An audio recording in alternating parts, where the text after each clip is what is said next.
Hello, students. Good morning. Hope you are all doing good at your place.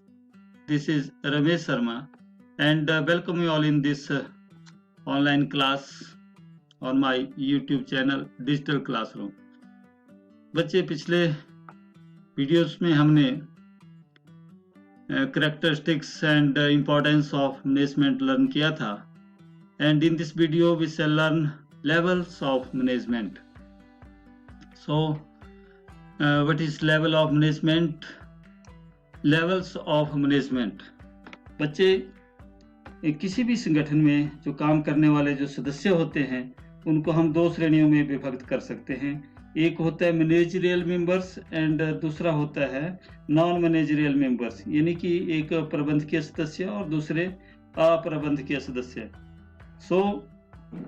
सदस्यों के इस विभाजन के आधार पर एक ही संगठन को दो मुख्य स्तरों में विभाजित किया जा सकता है, जैसे एक प्रबंधकीय स्तर और दूसरा अप्रबंधकीय स्तर।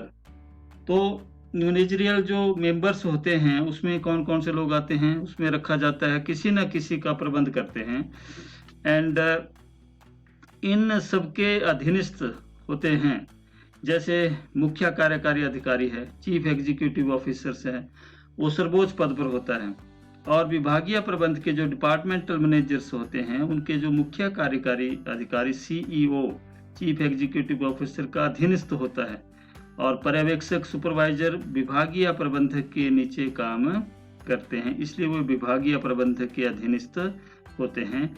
ठीक इसी प्रकार जो श्रमिक हैं वो पर्यवेक्षकों के अधीनस्थ होते हैं, और श्रमिकों को छोड़कर शेष सभी को प्रबंधक कहा जाता है, चाहे वो किसी पद पर काम करते हैं।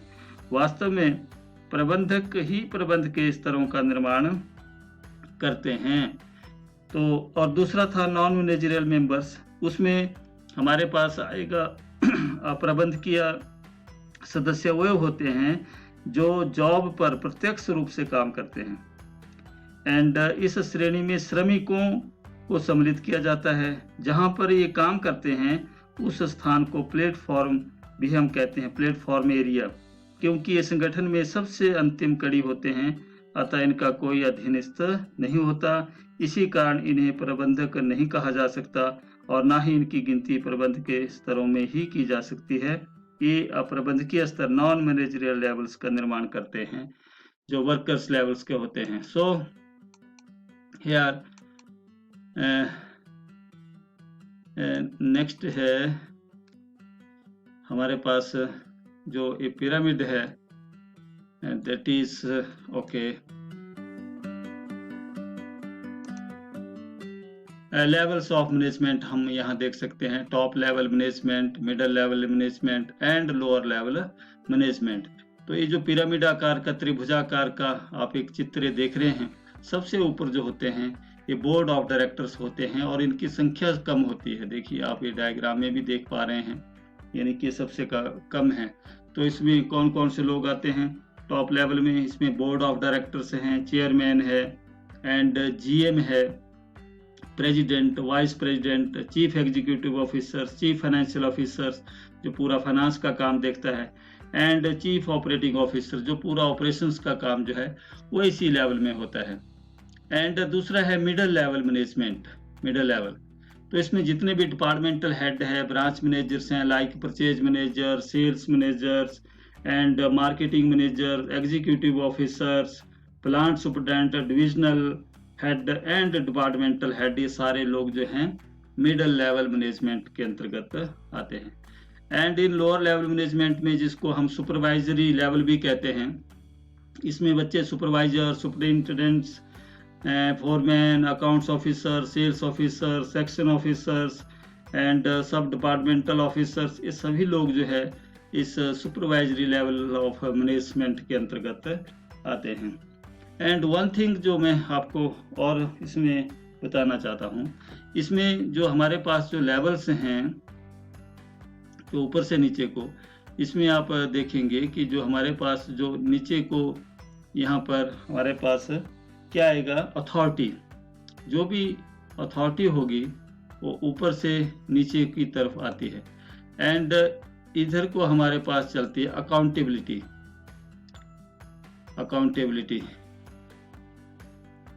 अकाउंटेबिलिटी जो है हमारे यहाँ से नीचे से ऊपर की तरफ हो जाती है। यानी कि जो भी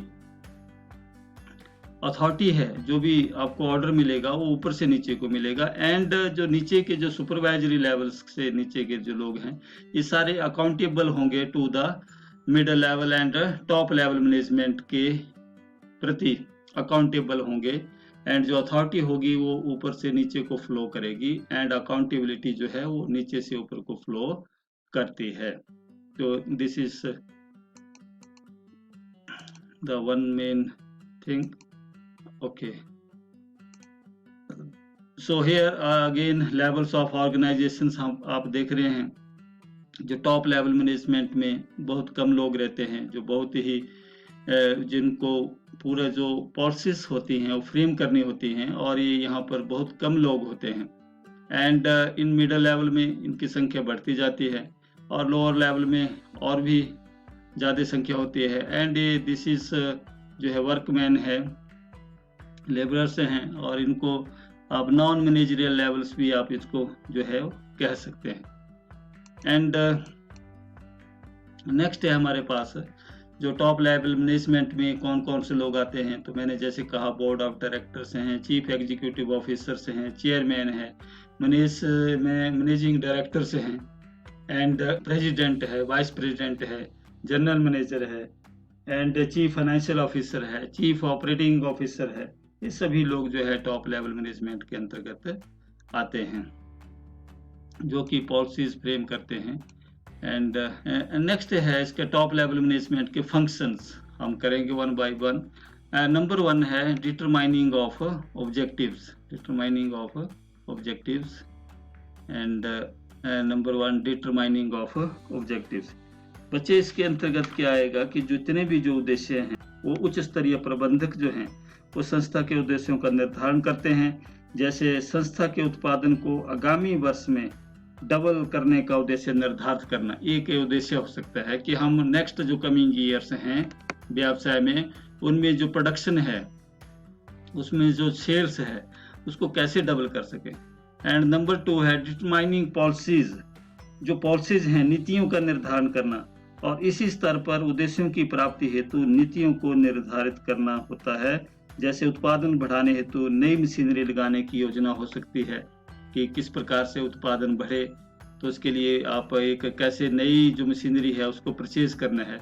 एंड नंबर 3 है डिटरमाइनिंग एक्टिविटीज, जो क्रियाएं हैं उनका निर्धारण करना, यानी कि इसी स्तर पर उद्देश्यों की प्राप्ति हेतु की जाने वाली जो विभिन्न क्रियाओं का निर्धारण किया जाता है, जैसे कच्चे माल की प्राप्ति की व्यवस्था इत्यादि। कच्चा माल कहाँ से प्रोवाइड होगा, कहाँ से लाना है, ये सारा टॉप लेवल मैनेजमेंट का काम है। असेंबलिंग रिसोर्सेज, यानी कि जो संसाधन है उनको जुटाना। तो संसाधन क्या हैं? इस स्तर पर उद्देश्यों की प्राप्ति हेतु आवश्यक संसाधनों की व्यवस्था करना, जैसे पूंजी, माल, स्थायी संपत्तियां इत्यादि की व्यवस्था इसी स्तर पर की जाती है। And next is controlling performance. बच्चे, कंट्रोलिंग परफॉर्मेंस क्या होता है? कार्य निष्पादन पर नियंत्रण करना। इच्छित परिणाम प्राप्त करने हेतु, जो डिजायर्ड जो रिजल्ट्स हैं उनको प्राप्त करने हेतु कंपनी में हो रहे काम पर लगातार निगरानी रखी जाती है, और निगरानी का जो आधार है वो मध्य स्तरीय प्रबंधकों द्वारा भेजी गई सूचनाएं होती हैं। जो मिडिल लेवल मैनेजमेंट के जो लोग हैं वो इस प्रकार की जो सूचनाएं हैं वो देते हैं टॉप लेवल मैनेजमेंट को, एंड टॉप लेवल मैनेजमेंट के जो लोग हैं उस पर एक्शन करते हैं, एंड वो उनकी जो परफॉर्मेंस है उसको मॉनिटर करते हैं, ताकि जो डिजायर्ड रिजल्ट हैं किसी भी ऑर्गेनाइजेशन के, संस्था के, उनको प्राप्त किया जा सके। And the last one is approving budget, बजटों का अनुमोदन करना। तो विभिन्न प्रबंधकों द्वारा तैयार किए गए बजटों को अंतिम रूप दिया जाता है, अर्थात उनका अनुमोदन किया जाता है। जितने भी जो बजट्स हैं उनको, सभी बजट्स को टॉप लेवल मैनेजमेंट पर ही पारित किया जाता है, और वहीं पर उनको जो है अप्रूव किया जाता है। तो इस प्रकार के ये टॉप लेवल मैनेजमेंट के फंक्शंस थे। तो बच्चे, हमने इस वीडियो में पढ़ा functions of top level management, and top level management में कौन कौन से लोग आते हैं। तो टॉप लेवल मैनेजमेंट में includes board of director, chief executive officer, chairman, managing director, president, vice president and general managers. कई बार ऑब्जेक्टिव टाइप में क्वेश्चंस आता है परीक्षा में कि आपको चेयरमैन दिया गया होगा, now you have to find that ये चेयरमैन जो है कौन से लेवल ऑफ मैनेजमेंट में आते हैं। तब यू हैव टू राइट कि चेयरमैन, मैनेजिंग डायरेक्टर, ये सभी president, vice president, general manager से सभी लोग जो हैं टॉप लेवल मैनेजमेंट में आते हैं। And we have learn levels of organisations, हमारे पास कितने लेवल, ये भी प्रश्न आता है परीक्षा में ऑब्जेक्टिव टाइप, प्रबंध के कितने स्तर हैं, तो 3 हैं, 4 हैं, 5 हैं। तो इसका सीधा जो आंसर है वो है 3, top level, middle level and lower level management. और उनमें कौन कौन से लोग होते हैं, उनके क्या क्या फंक्शंस हैं। तो आज हमने लर्न किया टॉप लेवल मैनेजमेंट, उसमें कौन लोग आते हैं एंड उसके फंक्शंस क्या हैं। ओके, तो बच्चे ये था टॉप लेवल मैनेजमेंट के बारे में। Thank you very much. Do like, share and subscribe this channel. Thank you.